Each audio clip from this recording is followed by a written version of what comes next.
Good morning, everybody. Dr. Rick Wallace here, dropping in on you. Um, it is Friday. Hope that you guys had an unbelievable week. I hope things turned out to work and ended up the way you wanted when you projected and anticipated at the beginning of the week. If not, consistently keep pressing on. This is about perseverance. This entire thing in life is about finishing, not how fast you finish, not how fast of a start you get out to, but that you are consistently applying yourself to achieving a worthy goal. That's all success is the progression, the consistent progression towards a worthy goal. The success isn't the goal, the success is the progression. You should be experiencing success every day. You should find something that you can do every day that makes yourself a little bit better. Why? Because you don't get what you want in life, you get who you are. You get what you have put into life back in the form of results. And that means you have to consistently press forward. I want to talk to you about something that's a little more practical than quantum physics, the law of attraction, mentalism, and psychology, and a bunch of other things that we deal with often when I'm on. But and I am literally streaming this live across about 7 or 8 different platforms. So, guys, if I'm not talking with a great deal of specificity to a particular group based on where you're listening to me at, it's because I'm speaking in general to everyone, not everyone, but a lot of the platforms that I deal with over the course of my days and weeks. And so work with me and bear with me in that. But I think it's something that absolutely everybody should be aware of. So that's why I'm doing it.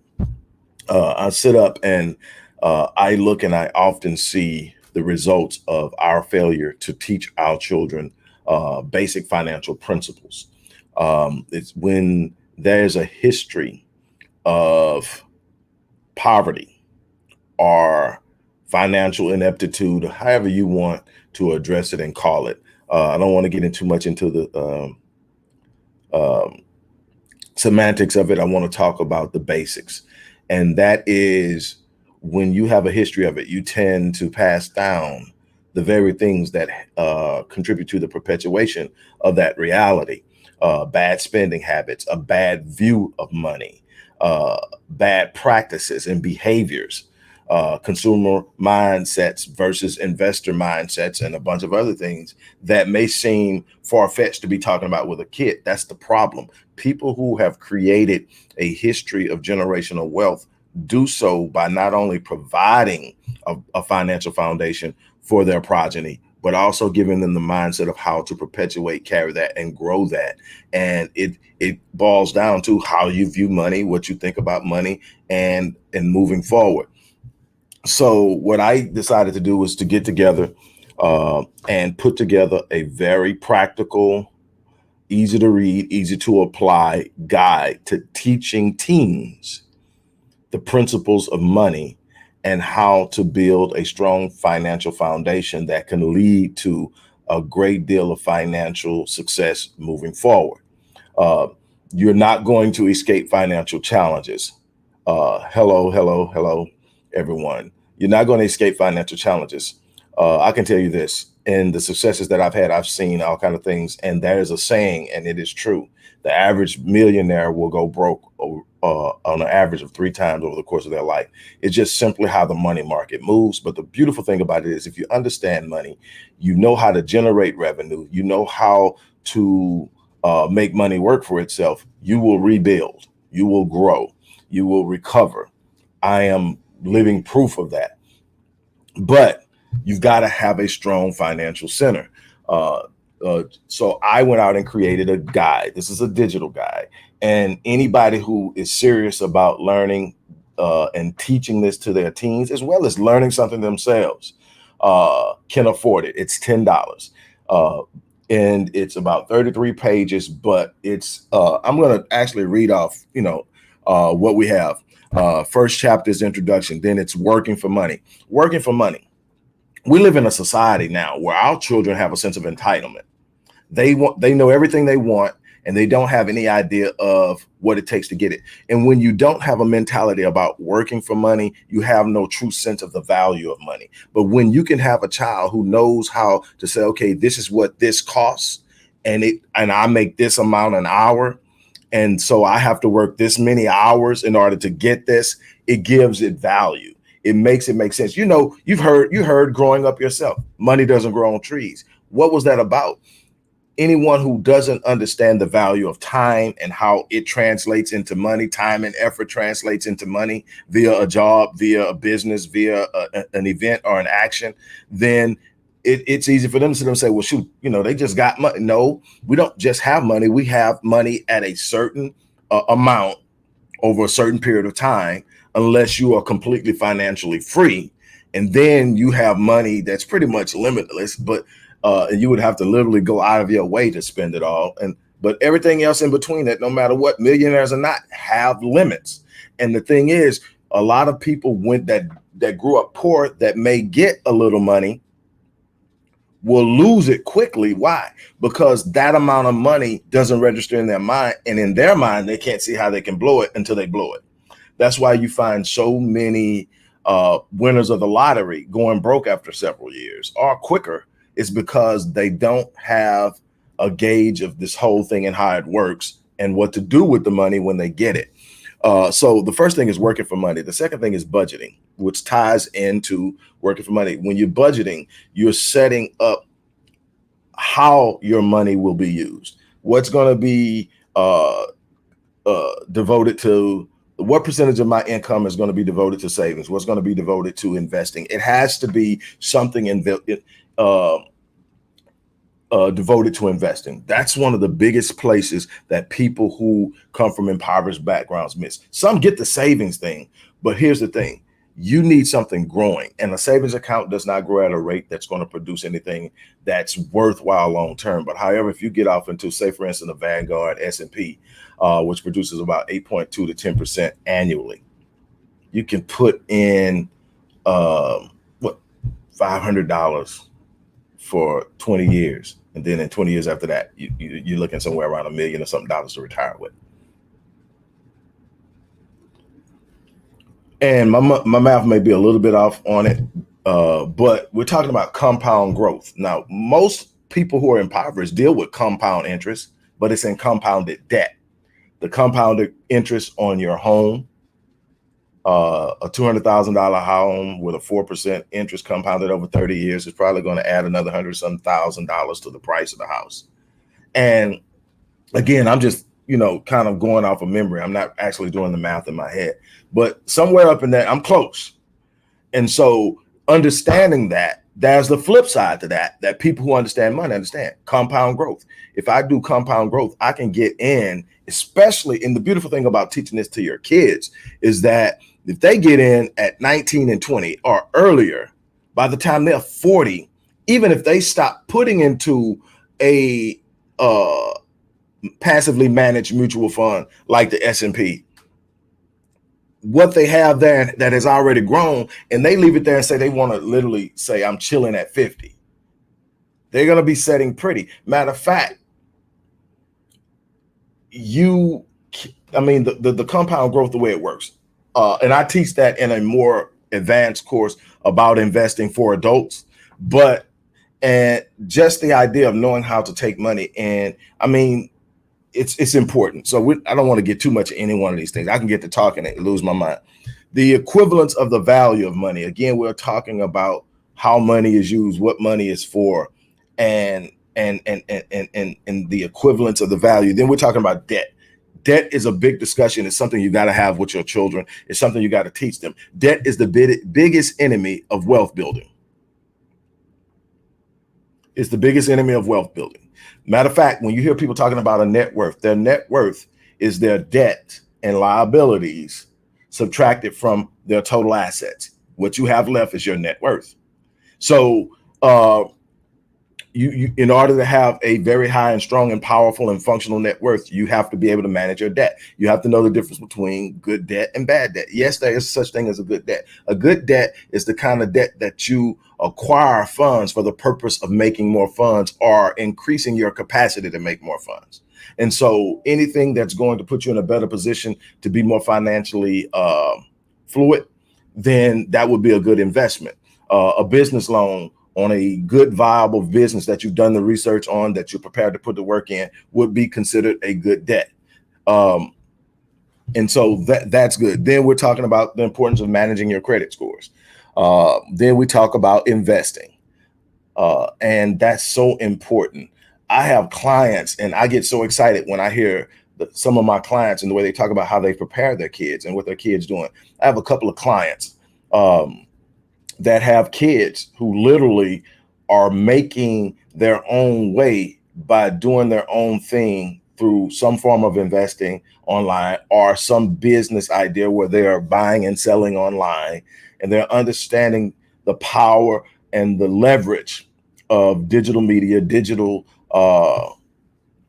engagement, and investing in the stock market, affiliate marketing, and all these other things. And they're out there and they're making things happen. And the opportunity is out there for anybody, but you've got to be willing to put in the work to understand money on the simplest level, the consumer mindset versus the investing mindset. You're spending money regardless, but one person is spending it on something that depreciates in value almost immediately. The other is spending it on something that appreciates in value, or at the very worst, holds its value over time. That's the difference. And what does that look like 5 years from now? What does spending $1,000 on a watch versus putting $1,000 in an S&P fund look like 5 years from now? How many even ask that question because you haven't been trained to ask that question, because that's not the type of thinking that you have going on in your house. This is what I'm saying. Matter of fact, for those who are watching, I just put the link on. It's also in the description box, but I just put it in the chat. Look, how many are asking these type of questions when you make purchases? Or is it, or most of your purchases emotionally driven? Or most of your purchases, I see it and I want it. How much are you buying? Do you actually need? And how much are you thinking about your future when you purchase? That's something that has to be there. How are you managing your thought processes versus there's a psychology to money, and there are money principles on how to make money, how to manage money, and all that. But there's also a psychology. How do you view money? And a lot of people's psychology on money is off. Now, I teach that in a master class for adults, the whole psychology of money. You got to get your psychology on money down first, because money is fluid in a way that it moves, and it doesn't always move the way you want it to. And I can tell you, I've been at some pretty unbelievable heights, and I've hit rock bottom. I've had to literally start over with $2.47 in my pocket. I started over with 247 cents in my pocket, and I built and I grew and I evaluated a new market that had evolved and found my place in it. And I'm still building, but I am, even after taking a hit a couple of years ago, that kind of shook me and had to make me reevaluate and re-gear. I'm still nowhere near that $2.47. And I am able to take care of my family. But it's because I have money principles. The money isn't the important thing. The money is simply a tool. And many times, a lot of the things you think you have to have money for, you don't if you can think. See, before people started exchanging money on a regular basis, people bartered. And there's still that possibility. There's still it's possibility of exchanging expertise and services to get something else from someone else. We have to be free thinking and critical thinking and thinking outside of the box as well on how to make things move. But the last thing I'm going to say to you is, and I say, what kind of conversations are you having in your home with your kids? That's the important thing. Here's why.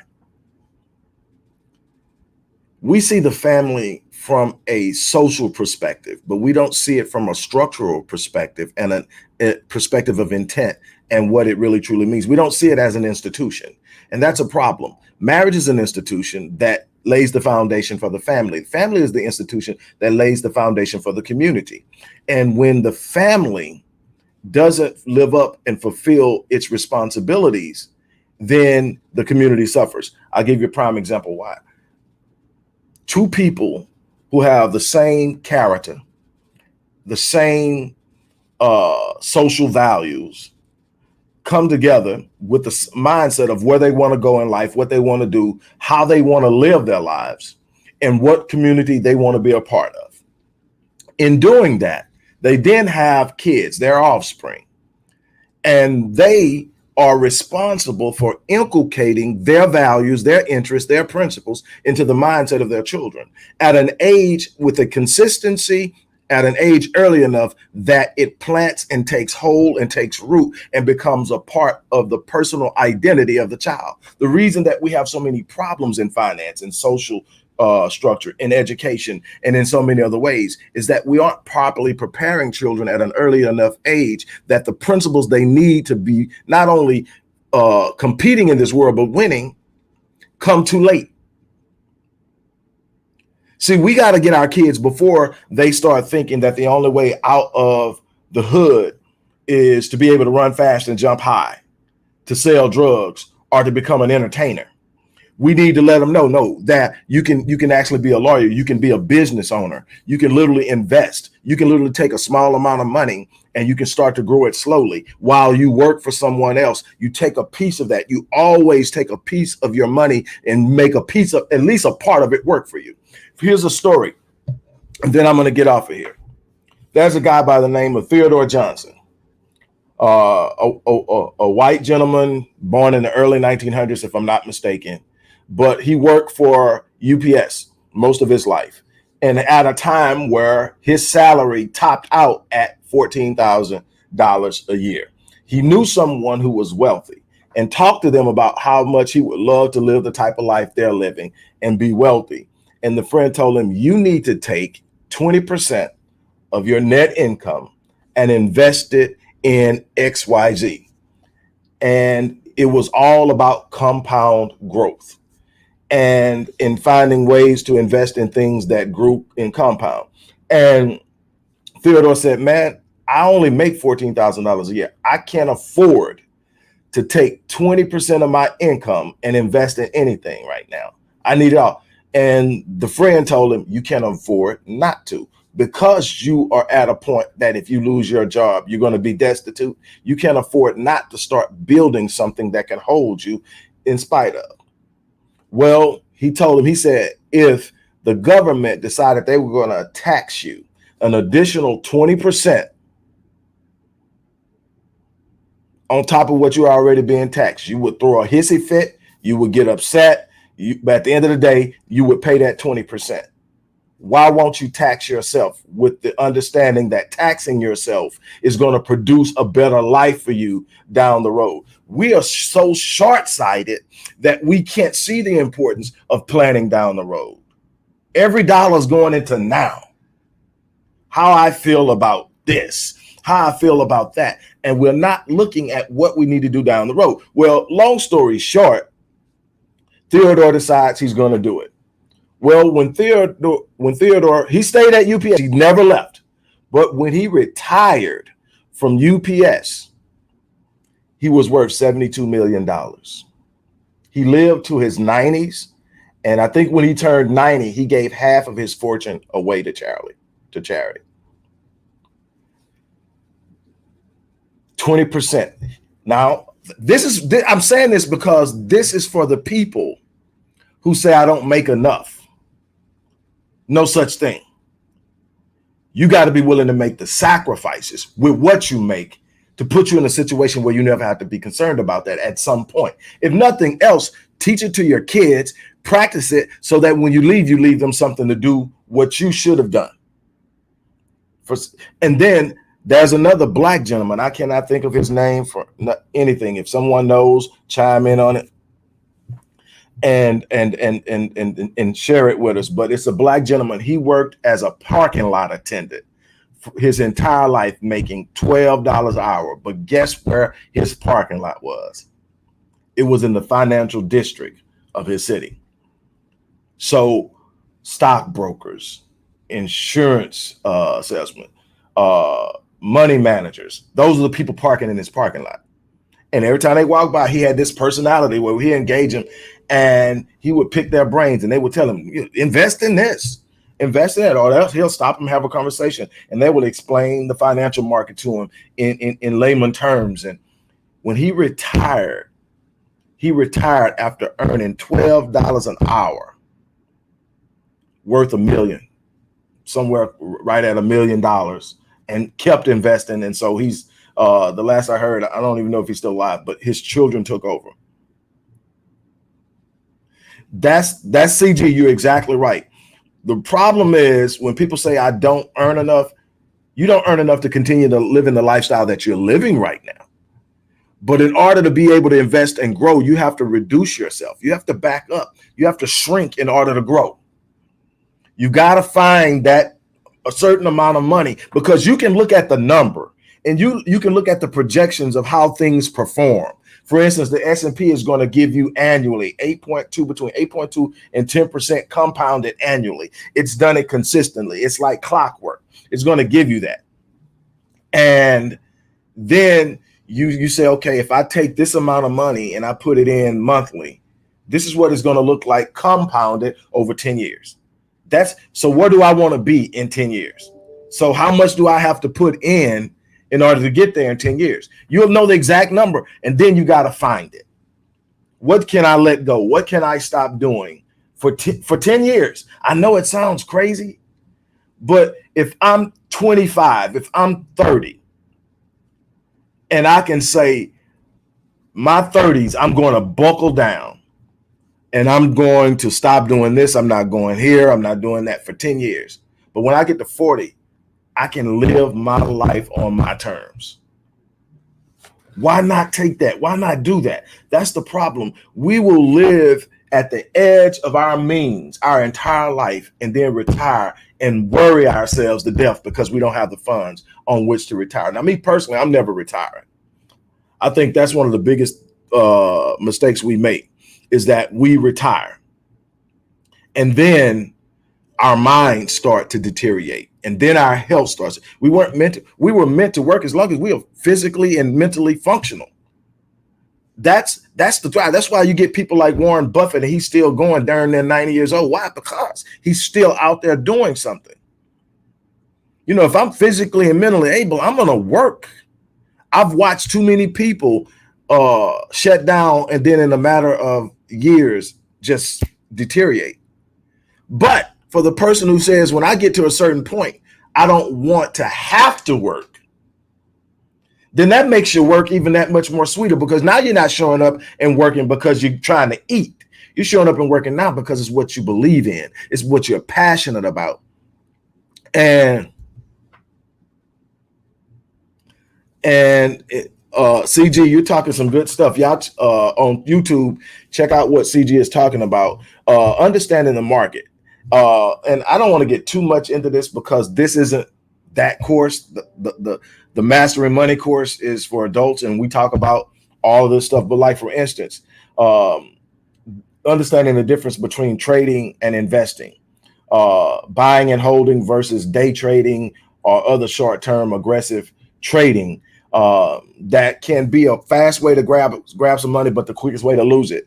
Whereas in finding good, solid assets, across investments across assets. In other words, not investing heavily in one particular entity, but diversifying, getting some passively managed mutual funds, getting some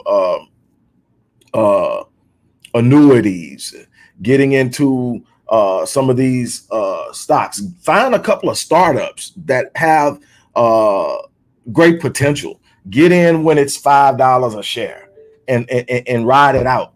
But I tell people all the time, you don't lose in the stock market until you sell off. So if you buy a stock and it's worth $50 and it goes up to $100, and all of a sudden it starts, the market makes a turn, and the market is going to turn. Normally it happens in every 4 or 5 years, but the last couple of turns have taken a lot longer to get here, and they've been a little bit more intensive when they turn.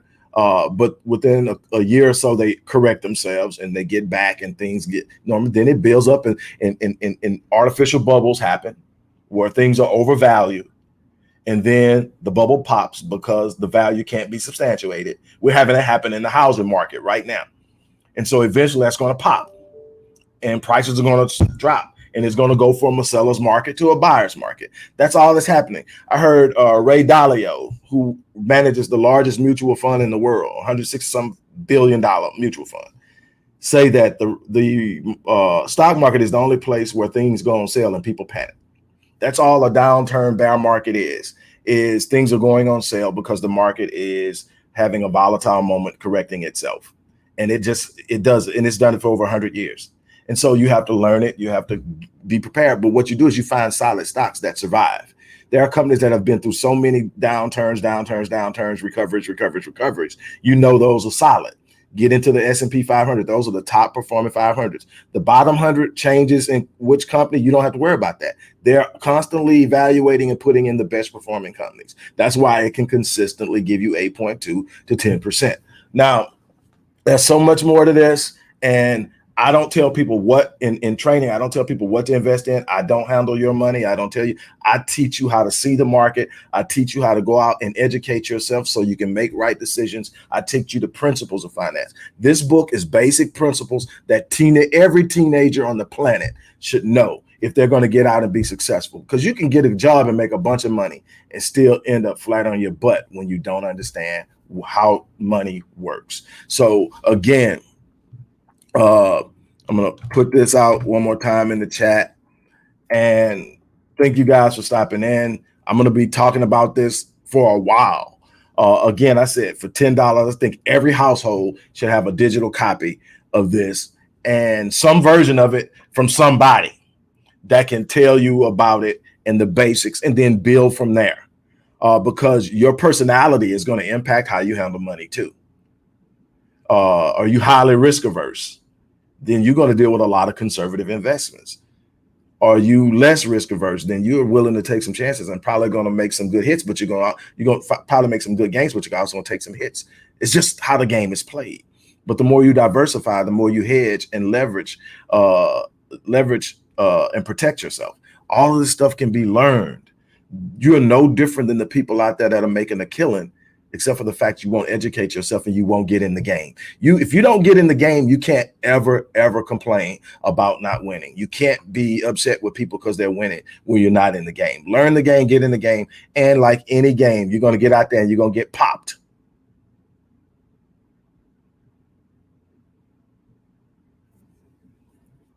You're going to get popped. That's life. I'm taking my hit. But the thing is, when I hit rock bottom, I didn't panic. Why?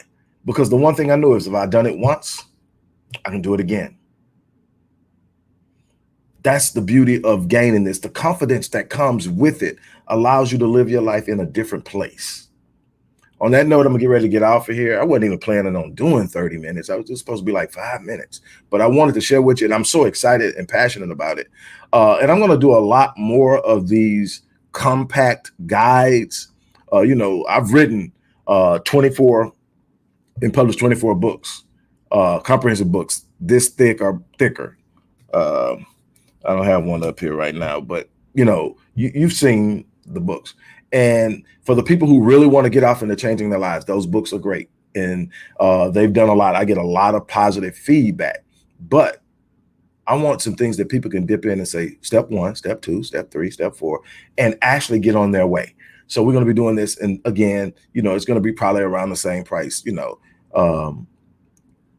just enough to cover the cost of taking the time to put it together or whatever like that. And I'm good. But get it, start teaching your children. I mean, earlier than the teens, but definitely by the teens, they should have an idea of how money works, how they're going to make money work for them, and how they want their future to look. On that note, I'm out of here. As I always say, I live my life on full so that when I leave this place, I don't eat. I'm challenging you to do the same thing. On that note, I'm out. Peace.